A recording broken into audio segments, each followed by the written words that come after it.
Are the gas chambers in Auschwitz objectively evil?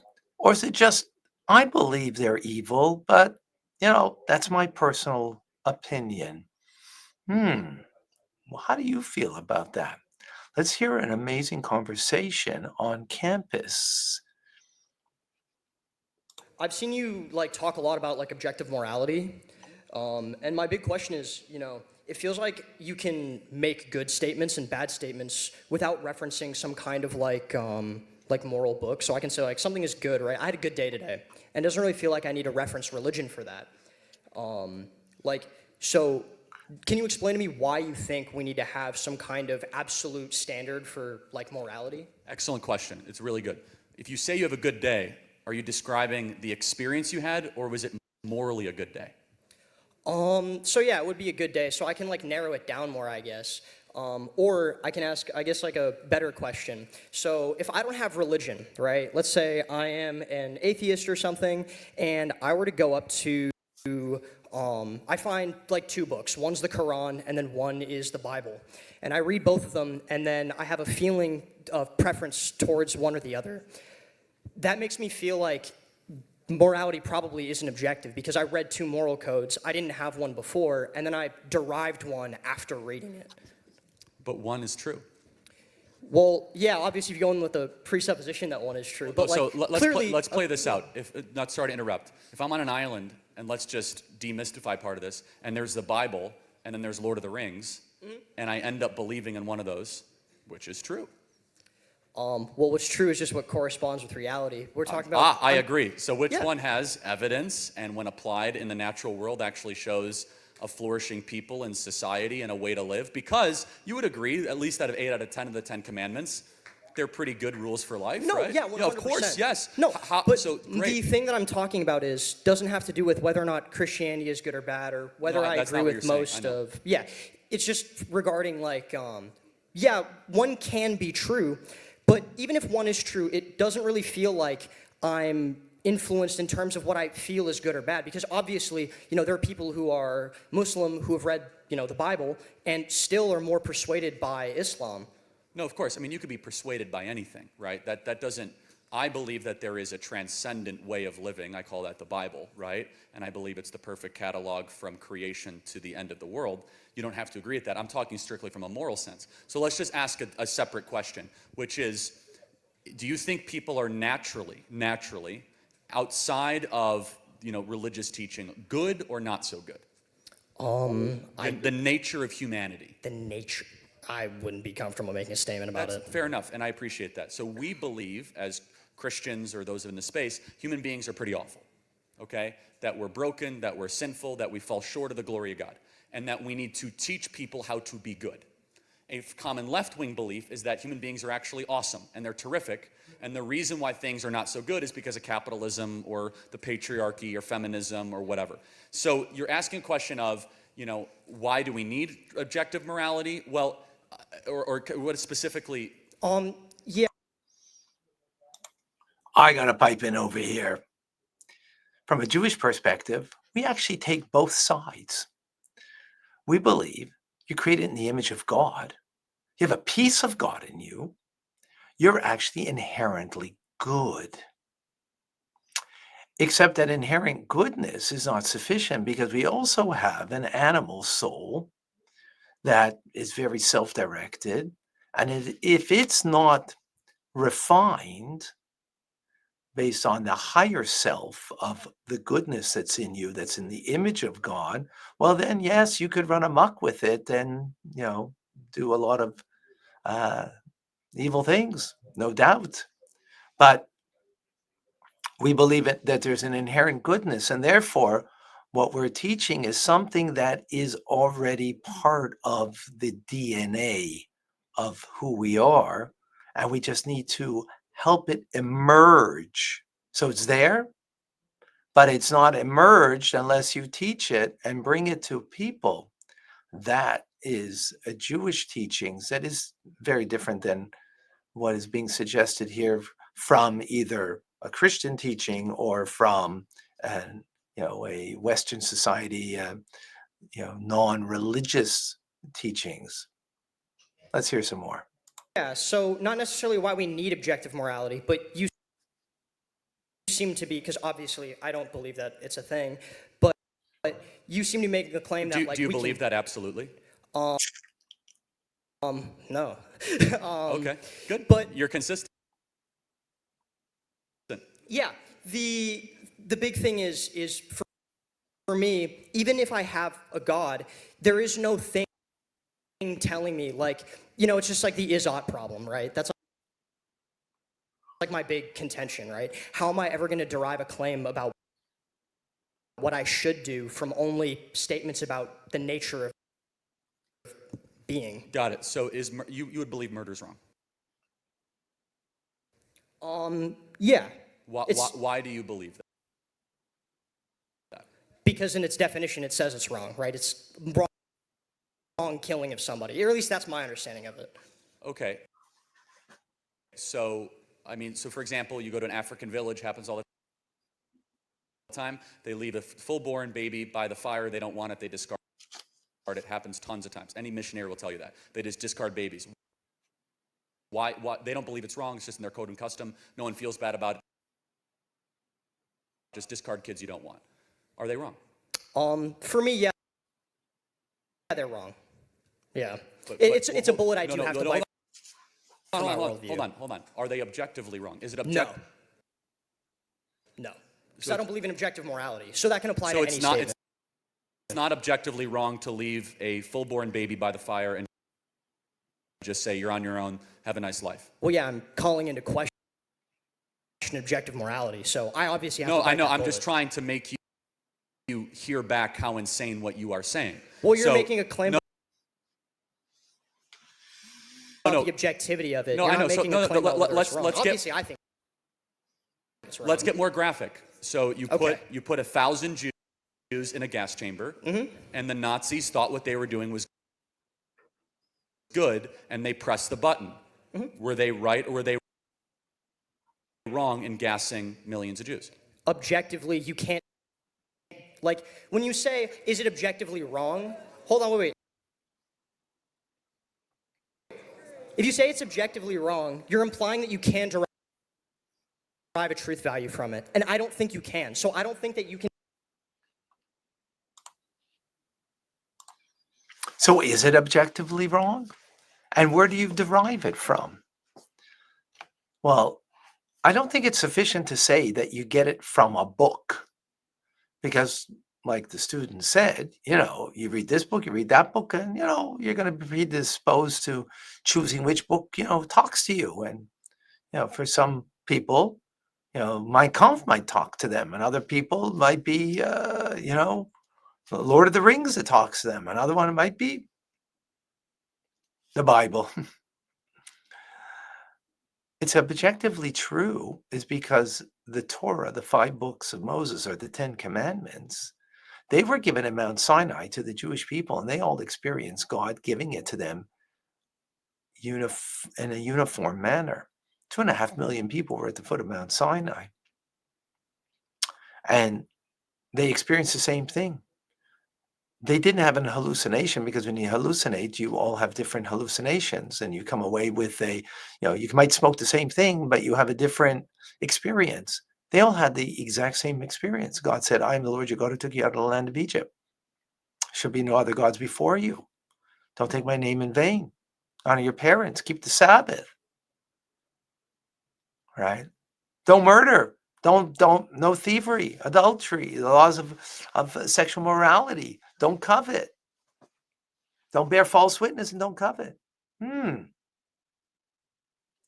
was said to all of humanity, to the Jewish people.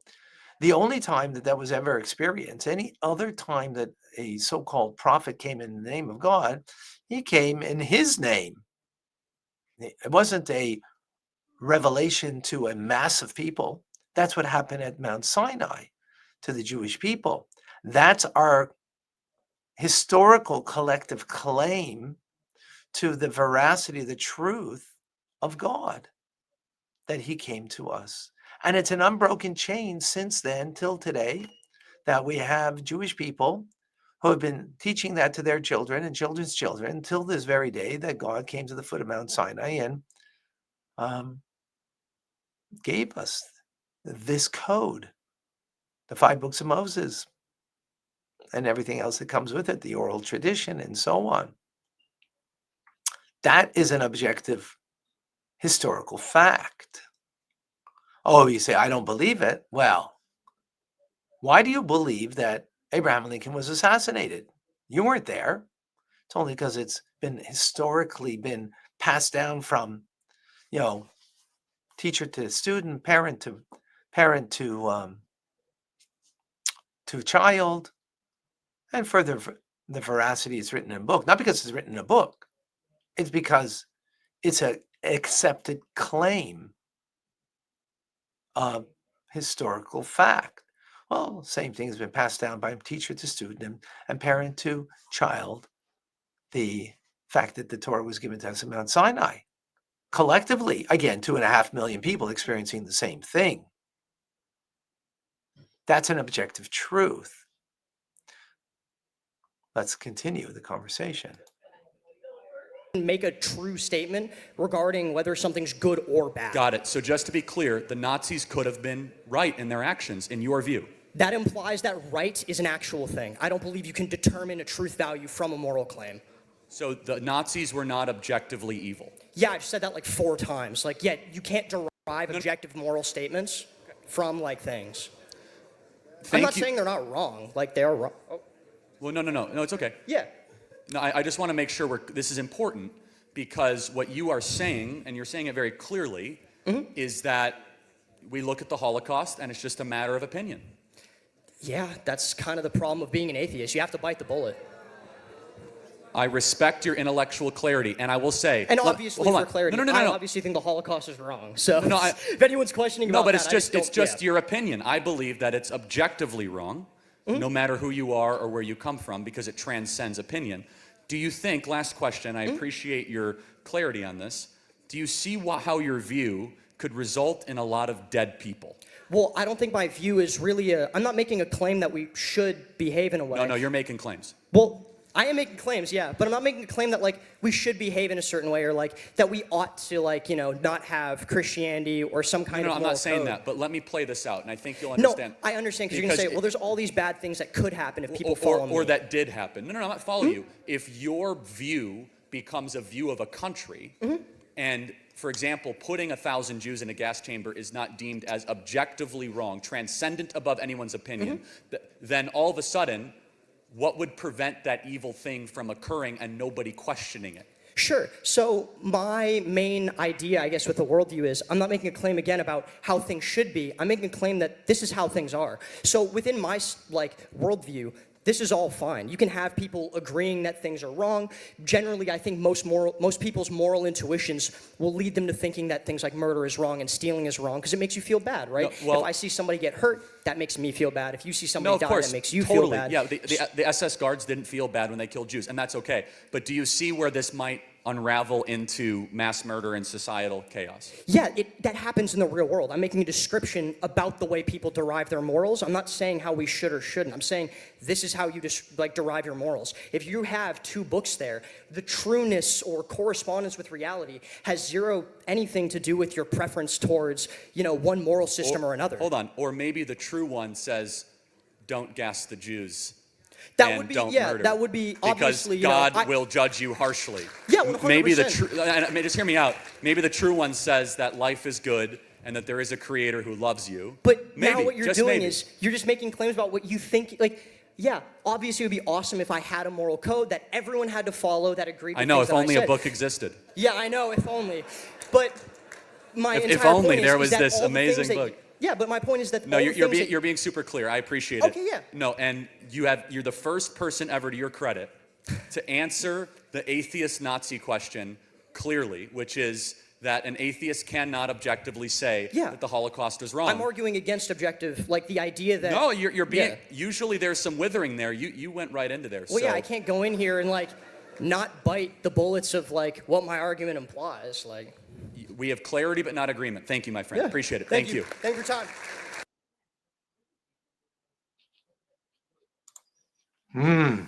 So what are your thoughts on that?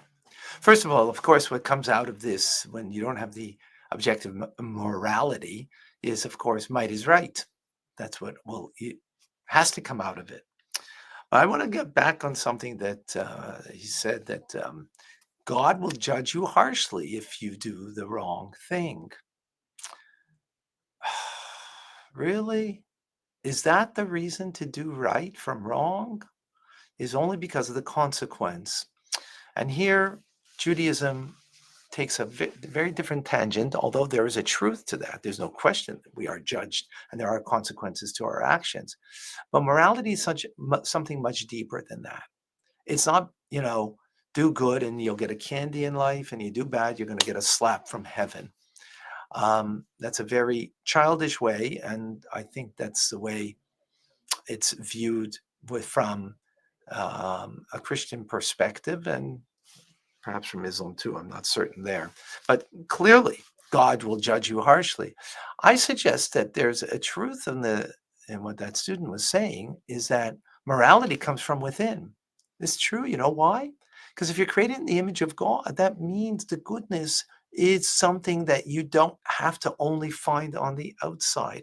And that's why as he said, when something bad happens to somebody, we feel bad. Why? Because we do have that goodness within us. Where's that goodness come from?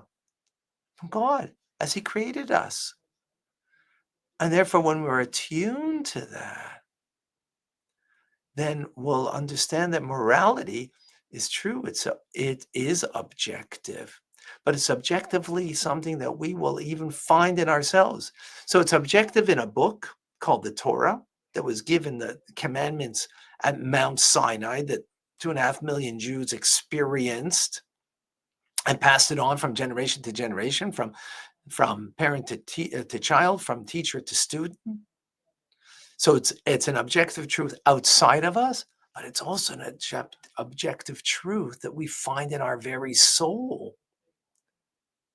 When we are not driven by an agenda, like the Nazis who wanted to rule the world, right? 1,000-year reign of the Third Reich, for example, or where I just want to have what's beneficial for me. But if we focus in and think of, what does God need from me? Often we're going to find that objective truth inside of us. Oh, that sounds subjective, though.